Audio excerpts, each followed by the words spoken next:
आप सभी का आपके अपने YouTube चैनल पर बहुत बहुत स्वागत है। तो प्रिय छात्रों, हम आप सभी कक्षाओं के लिए मात्र 10-10 वीडियो बना रहे हैं आपके लिए, और इनसे जो है आप परीक्षा में फर्स्ट डिवीज़न बना सकते हैं। 50% या पास तो आप हो ही सकते हैं, इसमें कोई समस्या नहीं है। तो आप अपने टीचर पर कृपा करो। अगर आप घर पर भी नहीं अध्ययन कर रहे हो, वीडियो भी नहीं देख रहे हो, तो फेल हो जाओगे तो फिर पूछा जाएगा टीचर ने आपको स्कूल में कुछ अध्ययन नहीं करवाया, स्कूल आते ही नहीं, यही कहोगे। तो इस आपके टीचर की परीक्षा ली जाएगी, वो तो खैर पास हो जाएंगे। कम से कम कृपा करो, वीडियो देखो, ठीक है। तो 10 वीडियो देखो आपको बहुत अच्छा लगेगा, अच्छे अंक आएंगे आपके, समझो बात। तो आज हम आपको कक्षा 12 विषय जीव विज्ञान बायोलॉजी का पहला पाठ सजीवों में जनन, इसके जितने भी ओटी टाइप के क्वेश्चन हैं सभी को हम आपको बताने जा रहे हैं। फिर भी कोई कमी रह जाती है तो आप कमेंट करें। जहाँ तक है हमने सभी क्वेश्चन को इसमें शामिल किया है, तो आप ध्यान से सुनें। दूसरी बात, आपको फ़ायदा क्या है, आप पहली बार वीडियो पूरा देखें, जो स्पीड चल रही उसी से देखें। जब दोबारा वीडियो देखें तो इसकी स्पीड आप अधिक कर सकते हैं। 2x पर चलाइए आप वीडियो को, 15 मिनट में आपका वीडियो कंप्लीट हो जाता है। अगर आपको रिवीजन भी करना है तो भी आपके लिए फ़ायदे का ये सौदा है, ठीक है। तो देखो, चलो अपन शुरू करते हैं, फिर बाद में बातें करेंगे।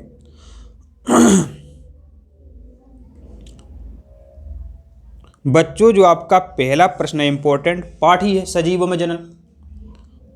तो जनन किसे कहते हैं? तो जनन जीवधारियों की वह प्रक्रिया होती है जिसके द्वारा जीवधारी अपने जैसे नए जीवों को पैदा करते हैं, जनन कहते हैं। इसके द्वारा वह अपनी प्रजाति की निरंतरता बना रखते हैं। जैसे कि आप बड़े हो गए, आप शादी नहीं करवा रहे हो, आपकी अम्मा दादी कहेंगी बेटा शादी करवा लो, ये क्या होगा? फिर उनकी जो पीढ़ी है वो यही खत्म हो जाएगी, ठीक है। तो कोई भी जीव हो अपनी प्रजाति की निरंतरता बनाए रखने के लिए जनन करता है, ठीक है। जनन 2 प्रकार का होता है, अलैंगिक और लैंगिक। तो जो निम्न श्रेणी के जीव होते हैं बेचारे, ना समझ कहो, तो वो अलैंगिक जनन करते हैं, और जो समझदार होते हैं वो लैंगिक जनन करते हैं। समझदार जीव जो होते हैं वो लैंगिक जनन करते हैं, क्योंकि लैंगिक जनन में बच्चों जो है गुणसूत्रों का विनिमय होता है, अच्छे अच्छे नए लक्षण आ जाते हैं। जैसे कि आप हो, हम हो, जब सगाइयाँ होती हैं तो गोत्र बरकाते हैं। आपने सुना होगा मामा का फूफा का गोत्र बरकाते हैं। तो जब कोई नई लड़की मिलती है, तो दूर की मिलती है, तो नए उसमें गुणसूत्र बच्चे में पहुँचेंगे, ठीक है। तो इस पर भी प्रश्न आएगा, वो अपन देखेंगे बाद में, ठीक है। तो ये आपका तो ये कंप्लीट हो जाता है। यहाँ पर देखो, आपका पहला प्रश्न कंप्लीट हो गया है। सिर्फ एक जनक भाग लेता है अलैंगिक जनन में, तो समझो बात। अलैंगिक जनन लैंगिक जनन में अंतर भी पूछा जाएगा। तो अलैंगिक जनन लैंगिक जनन, एक जनक भाग लेता है, 2 जनक भाग लेते हैं। दूसरी बात देखो, एक दूसरा पॉइंट लिख देना परीक्षा में आ जाए, तो इसमें समसूत्री विभाजन होता है, इसमें समसूत्री व अर्धसूत्री विभाजन होता है। एक सिंपल सा प्रश्न था, सिंपल सा उत्तर है। दूसरी बात, अब वो कह रहा है कि अलैंगिक जनन के प्रकार लिखो, अलैंगिक जनन के प्रकार लिखो। तो बच्चों देखो, कायिक जनन है, ये भी अलैंगिक जनन का प्रकार है, इसमें भी एक जनक भाग लेता है, परीक्षा में प्रश्न भी आता है। सूक्ष्म प्रवर्धन, ये भी अलैंगिक जनन का प्रकार है। मुकुलन, ईस्ट में होता है मुकुलन, ध्यान रखो, इंपॉर्टेंट है। ईस्ट, स्पंज, हाइड्रा, इनमें मुकुलन होता है। विखंडन देखो कितनी बार आता है, अमीबा में विखंडन होता है, द्विविखंडन होता है। खंडी भवन व बीजाणु जनन आदि, ये सब अलैंगिक जनन के प्रकार हैं। ओटी में हो सकता है एक दे दें इनमें से और बाकी के वो अलग दे दें, ठीक है। दूसरा प्रश्न देख लो, मुकुलन से जनन होता है। तो मुकुलन से बच्चों जो जनन होता है वो आपका ईस्ट में होता है।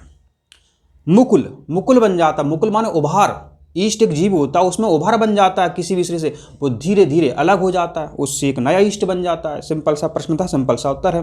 तो मुकुलन से जन्म होता है ईस्ट में। इसके अलावा और पूछ लें वो, और बताओ तो कह देना हाइड्रा, और पूछें तो कह देना स्पंज, काम खत्म। चलो अब बच्चों पूछ रहा है प्रश्न आपसे कि कायक जनन के लाभ बताओ। माने जो अलैंगिक जनन का एक प्रकार है कायक जनन, इसके लाभ बताओ। और बहुत इंपॉर्टेंट है, कायक जनन किसे कहते हैं, इसके लाभ बताओ, ये तो आना ही है। तो कायक जनन के लाभ क्या है? पौधों की शुद्धता बनी रहती है। क्या है? पौधों की शुद्धता बनी रहती है। दूसरा, कम समय में अधिक पौधे उत्पन्न होते हैं। ठीक है। और फिर है आपका तीसरा, कायक जनन प्राकृतिक व कृत्रिम होता है।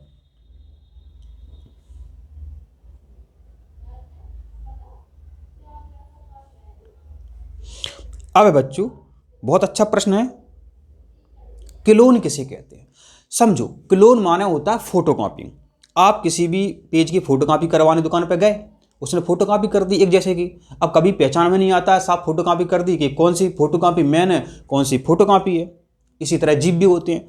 तो आकारिक और अनुवंशिक रूप, आकारिक व अनुवंशिक रूप से समान जीवों को क्लोन कहते हैं।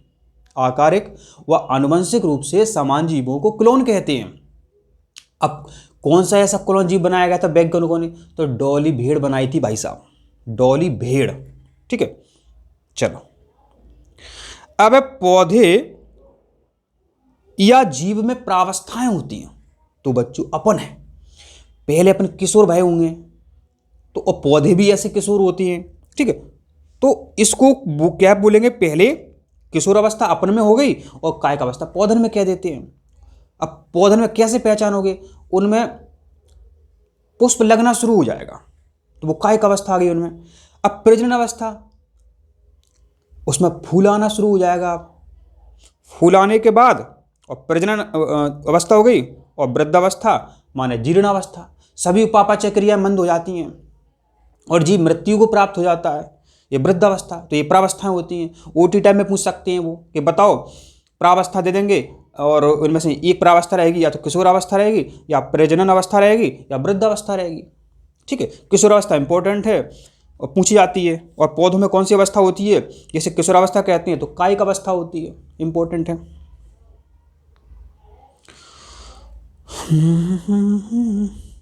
चलो अब किस जनन में भिन्नताएं पाई जाती हैं? तो भाई साहब देखो, जो लैंगिक जनन होता है इसमें दो जनक भाग लेते, और इसमें क्या गुणसूत्रों का विनिमय होता है। गुणसूत्रों का विनिमय होता है जिससे जीवों में नए नए लक्षण आ जाते हैं, जिससे उनमें जीवित रहने के अधिक अवसर पैदा हो जाते हैं, उनमें उत्तरजीविता भी अधिक हो जाती है। तो जो लैंगिक जनन में दो जने भाग लेंगे, दो जने के विचार मिलेंगे। ऐसे आपके दोस्त है, कोई दोस्त है, एक बाहर का है, एक आपके गांव का है, दो लोग दोस्ती हो गई, तो कौन होशियार होगा? गांव के दोस्त होंगे तब होशियार हो गए कि बाहर का कोई दोस्त होगा। इसी तरह जो लैंगिक जनन होता है इसमें दो जीव भाग लेंगे और उनके जो गुणसूत्र होंगे वो आपस में विनिमय करेंगे, जिससे जीवों में नई नई भिन्नताएं आ जाती हैं। ठीक है। तो ये आपका लैंगिक जनन हो गया। अब बच्चों बहुत ही अच्छा प्रश्न है, इसको बहुत अच्छे से समझना आप। समझो, सबसे पहले अपन लैंगिक जनन के बारे में समझते हैं। तो सबसे पहले कोई जीव है तो वो सबसे पहले का बच्चा वो युग्मक बनाएगा, चाहे पुष्प हो माने फूल हो, चाहे मतलब अपन लोग हों, युग्मक बनेगा। युग्मक जनन कहते हैं इसे। युग्मक जनन जो है युग्मक बन गए। अब युग्मक जो है नर युग्मक और मादा युग्मक आपस में मिलती हैं, जिसे बच्चों बोलते हैं निषेचन। ठीक है। तो इसमें आपका क्या हो जाता है? ये निषेचन हो जाता है आपका। अब निषेचन के बाद क्या होता है? युग्मनज बनता है, मानवा जाइगोट बनता है। तो बच्चा जाइगोट बन गया। जाइगोट बनता है, जाइगोट से फिर भ्रूण बनता है, और बच्चों भ्रूण के बाद बन जाता है जीव। ये सामान्य प्रक्रिया है, ध्यान रखो, याद करो। भविष्य की दृष्टि से अच्छा है, नीट का एग्जाम देखो आप दोगे तब भी अच्छा है। ठीक है। क्रम ध्यान कर लिया आपने। अब बच्चों कि निम्नलिखित में से कैलोज की भित्ति पाई जाती है। तो कैलोज की जो भित्ति है बच्चों गुरु बीजाणु मात्र कोशिका में पाई जाती है। अब यहाँ एक कन्फ्यूजन होगा कि लघु बीजाणु मात्र कोशिका क्या होती है, गुरु बीजाणु मात्र कोशिका क्या होती है। तो जो लघु बीजाणु मात्र कोशिका होती है वो पुरुष होती है, और जो गुरु बीजाणु मात्र कोशिका होती है वो मादा होती है, ध्यान रखो। तो कैलोचपत्ती कहां मिलती है? गुरु बीजाणु मात्र कोशिका में। अब बहुत ही अच्छा इंपॉर्टेंट है, पूछ रहा है ऐसा कायिक जनन जिसमें नए पौधे बनेंगे पत्ती के, यहां समझो लिखा है उनने, पत्ती के अविच्छिन्न शीर्ष पर विकसित होते हैं। तो बच्चों समझना बात, बच्चों क्या होता है ब्रायोफिल्लम नाम का, माने बोलते हैं या पत्थर चट्टा नहीं जानते हो तो समझ लो, जा से बोलते हैं अजूबा। तो एक पौधा होता है, इसके पत्ती के किनारे कटे होते हैं, तो इनसे निकलती है अपस्थानिक कलिका, और अपस्थानिक कलिका से नया ब्रायोफिल्लम बन जाता है। तो पूछा पत्ती से, तो पत्ती से बच्चों जब कोई नया पौधा बनता है तो ब्रायोफिल्लम कहते हैं। परीक्षा में ये भी प्रश्न आता है 2 नंबर में कि ब्रायोफिल्लम में कायिक प्रवर्धन समझाओ, यही लिखना होता है। ब्रायोफिल्लम के पत्ती के कटे किनारे से अपस्थानिक कलिका उत्पन्न होती है, जिससे एक नया पौधा बन जाता है। इसे ब्रायोफिल्लम में कायिक जनन कहते हैं। बहुत ही सिंपल है। तो अब बच्चों बहुत अच्छा प्रश्न है, पूछ रहा है कि बताओ सजीव प्रजक प्राणी है। अब एक कंफ्यूजन है, सजीव प्रजक क्या होता है, अंड प्रजक क्या होते हैं? जो अपने बच्चों को अंडा देकर जन्म करें, और जो जीव सीधे सीधे बच्चों को जन्म दे रहे हैं, समझ रहे बात? तो जो व्हेल मछली है वो बच्चों को जन्म देती है, तो व्हेल मछली जो है सजीव प्राणी है, अंड प्रजक होता है, जो अंडे देती है। जैसे मच्छी, जैसे छिपकली है, ठीक है, मधुमक्खी है, ठीक है, पक्षी है, जीवत अंड प्रजक। मधुमक्खी, छिपकली, पक्षी अंड प्रजक, और सजीव प्रजक व्हेल मछली। अपना भी नाम ले लो, मानव भी कौन होते हैं? सजीव प्रजक। व्हेल मछली क्या है? सजीव प्रजक, ध्यान रखो। बहुत अच्छा प्रश्न है बच्चों, पूछा है कि क्लोन का होते ही, क्लोन का होते ही, तो समझो बात क्या होते क्लोन? एक दूसरे के जैसे दिखें, चाहे वो आकारिक रूप से हो या आनुवंशिक रूप से हो, वे क्लोन होते हैं। इस तरह से यहां पर आप देख रहे होगे, तो यहां आप देख रहे होगे तो आपका उत्तर निकल करके आता है सभी। तो क्लोन जो है अलैंगिक जनन को उदाहरण है, तो एक जनक भाग लेगा, समझ रहे बात? तो क्लोन जो होता है क्या होते हैं?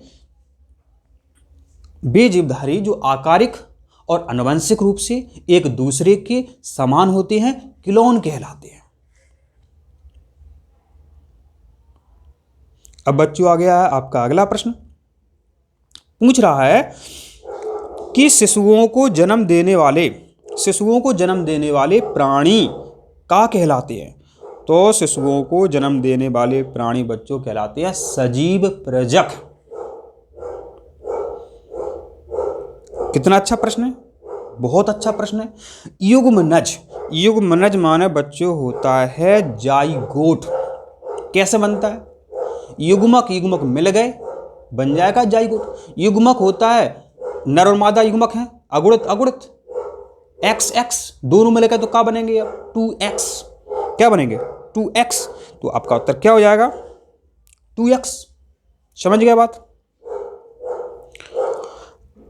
अब बच्चों आपका अगला प्रश्न है कि आलू का कायिक प्रवर्धन। बच्चों जो आलू है वास्तव में तना है, ये कोई फल नहीं है, ये तना है, तना, स्टेम, इसे अपन खाते हैं। तो जो आलू का कायिक प्रवर्धन बच्चों होता है कंद द्वारा, जिसे कहते हैं ट्यूबर। आलू का कायिक प्रवर्धन कंद द्वारा होता है, ट्यूबर द्वारा होता है। बहुत अच्छा प्रश्न है बच्चों। निम्नलिखित में से अंड प्रजक प्राणी कौन है? बहुत important, very very most important. तो अंड प्रजक प्राणी बच्चों है पेंगुइन पक्षी। अब बाकी के जो आपको विकल्प बचते हैं वो आपको सजीव प्रजक हो गए। तो आपके 2 प्रश्न यहाँ कंप्लीट हो गए कि सजीव प्रजक बताओ, तो बता देना चमगादड़, व्हेल मछली और अमीबा, क्योंकि अंड प्रजक है पेंगुइन। पक्षी भी होता है, वो भी अंड प्रजक होता है, छिपकली भी अंड प्रजक होती है। आपने बहुत अच्छे से समझा कि निम्नलिखित में से अंडप्रजक प्राणी कौन है। तो इसका सही उत्तर आपने क्या बताया था? पेंगुइन। पेंगुइन के अलावा, पेंगुइन क्या है? पक्षी है। पेंगुइन आ जाए परीक्षा में, पक्षी आ जाए और छिपकली आ जाए, रोटीफर्स आ जाए, ये सभी जो है बच्चों अंडप्रजक प्राणी होते हैं। तो आप समझ गए अच्छे से। अब है बच्चों रिक्त स्थानों की पूर्ति कीजिए। तो देख लेते हैं। पौधों में जननांग प्रावस्था के अंत में विकसित होते हैं। हमने आपसे कहा था कि प्रावस्था अच्छे से याद कर लो। पहले कौन सी होती है? किशोरावस्था, फिर जनन अवस्था, और फिर होती है आपकी वृद्धावस्था। तो पूछ रहा है आपसे पौधों में जननांग प्रावस्था के अंत में विकसित होते हैं। तो इसका सही उत्तर है आपका किशोरावस्था। फिर बच्चों पूछ रहा है आपसे एंजियोस्पर्म की पराग नलिका में केंद्रक होते हैं। तो भाई साहब एंजियोस्पर्म की पराग नलिका में 3 केंद्रक होते हैं। फिर पूछ रहा है आपसे केले तथा गुलाब में नहीं बनते। क्या नहीं बनते? बीज नहीं बनते हैं, अतः इनमें जनन केवल कायिक विधि से होता है।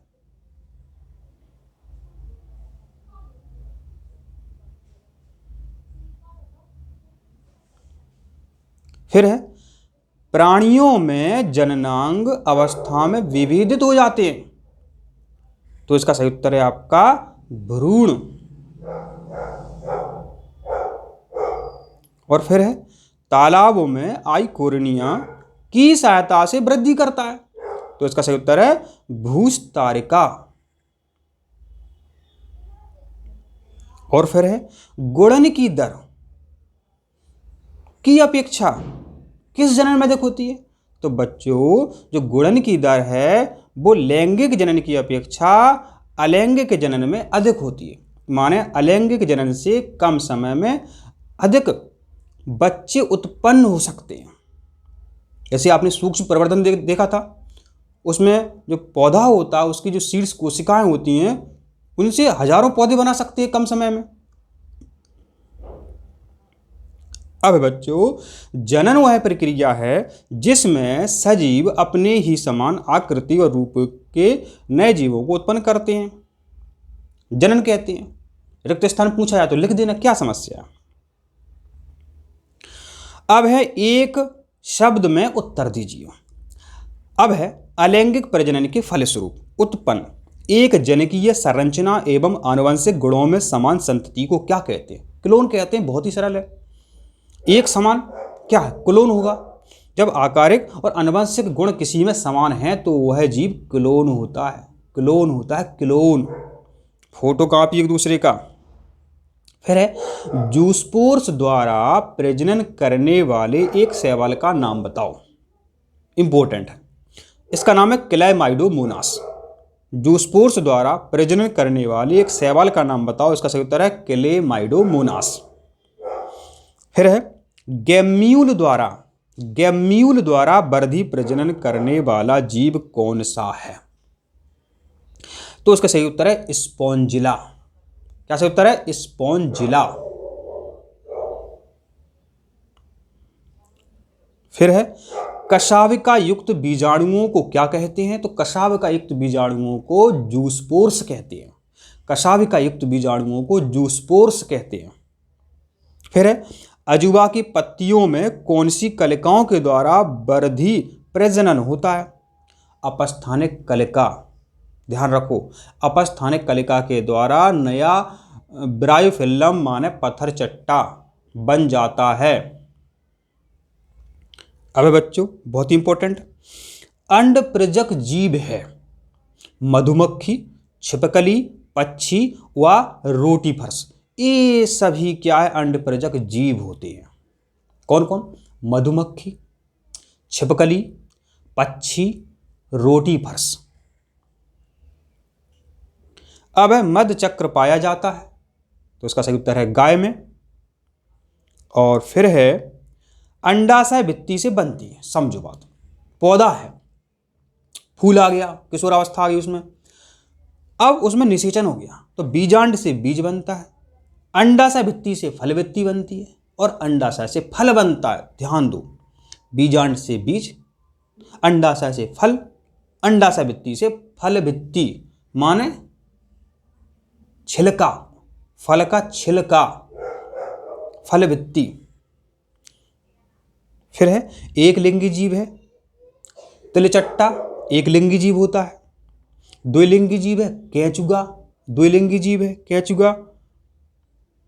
एल्ब्यूमिनी बीज होते हैं मक्के में एल्ब्यूमिनी बीज होते हैं, मक्के में इंपॉर्टेंट। बीजांड से बनता है बीज, बीज में होता है एक सुषुप्त पादप। तो बच्चों जो बीज होते हैं उनमें एक सुषुप्त पादप होता है। अब बच्चों अच्छा प्रश्न है, जीवन अवधि से क्या मतलब है? क्या है जीवन अवधि? तो जीव के जन्म से उसके मृत्यु तक का समय जीवन अवधि कहलाता है। किसी जीव के जन्म से उसकी प्राकृतिक मृत्यु तक का समय जीव की जीवन अवधि कहलाता है। भाई साहब क्लोन किसे कहते हैं? तो एक ही जनक से उत्पन्न ऐसे जीव जो आकारिक और आनुवंशिक रूप से समान हो क्लोन कहते हैं। कैसे भी लिख दो, कोई समस्या नहीं, ऐसे लिख दो, वे जीवधारी जो आकारिक और आनुवंशिक रूप से एक दूसरे के समान होते हैं। जो जीवधारी आकारिक और आनुवंशिक रूप से एक दूसरे के समान होते हैं क्लोन कहते हैं। फिर है एक ऐसे जीव का नाम लिखिए जिसमें अलैंगिक जनन कॉनिडिया द्वारा होता है। एक ऐसे जीव का नाम लिखिए जिसमें अलैंगिक जनन कॉनिडिया के द्वारा होता है। तो इसका सही उत्तर है पेनिसिलियम, पेनिसिलियम।